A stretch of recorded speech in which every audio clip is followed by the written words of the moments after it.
Hello everyone. Today we will discuss about the class 10th periodic classification of elements. It is a chapter 5 of chemistry, right? So we will discuss about the periodic classification of elements. First of all, we will discuss why we do the classification. Classification means systematic arrangement of elements or anything. Systematic arrangement. We generally we do the systematic arrangement of clothes in our wardrobe, right? In biology, we classify the plants and animals in different kingdom classes, right? Just like that, the elements are also arranged according to their masses or atomic masses or atomic numbers. So we will discuss it later on. First of all, we will discuss about the scientists who have classified the element according to their different properties, right? First of all, the Dobrenier triad. He has discussed about the element which were known on that time in 1829, right? Next comes the Newton's law of octaves. We will discuss it one by one, okay? Newton's law of octaves comes in 1864. He has also classified the elements, right? Mendeelev periodic table in 1869 and modern periodic table in 1930. Okay, first of all, we will discuss about the periodic classification of element that was given by the John Wolfgang Dobrenier in 1817. That is also known as Dobrenier's triad. Why it is known as triad, I will tell you. First of all, only 33 elements were known on that time. That is in 1817. Only 33 elements were known.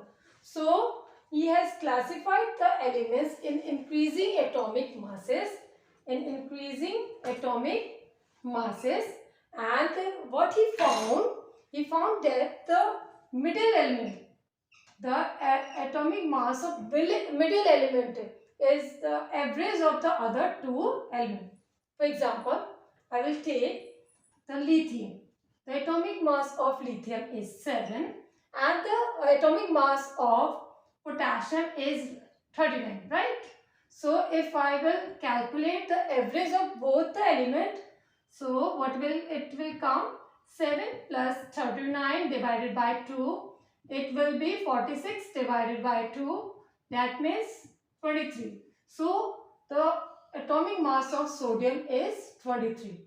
So, he will found that the middle element is the average of the other two elements, right? But one major drawback of this Dobrenier's triad is that it is applicable only up to the 9 elements. That is applicable only up to the 3 triads only, right? So that is discarded. Next, classification was given by the John Newland in 1866. That is also known as the Newland's law of octave. Why it is known as octave? Because it is based on the octave of music.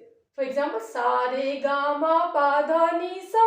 You see this sa, re, ga, ma, pa, dha, ni, sa. The 8th element is repetition of the first element.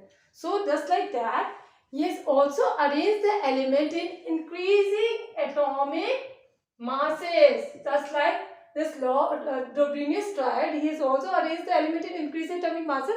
He has also arranged the element in increasing atomic masses, but he has arranged the element in group of 8. That means a group of 7.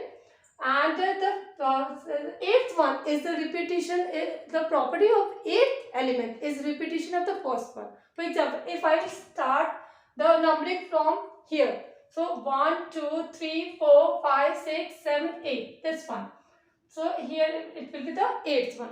So the lithium is same as that of sodium. So properties of both lithium and sodium is same, right? And I will start the numbering from here, then it will the 8th element will be fluorine. So the property of hydrogen is similar as that of fluorine. So these are based on the that is also known as the law of octave. Okay, but there are drawbacks of this law of octaves also. He has told on that time only 56 elements are known, and he was sure that there is only 56 elements are there. but no other element will be discovered later on in future.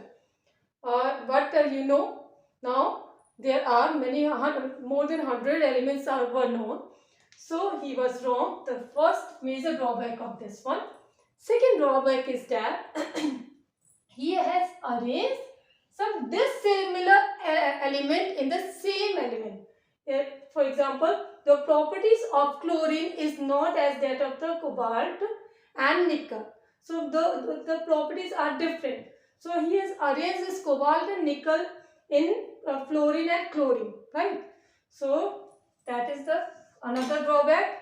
And the one more drawback is that the similar elements were grouped in different groups, right? The property of iron is that of same that of cobalt, but he has written the iron in another group and cobalt in another group. So these are the drawbacks of the Newton law of octave.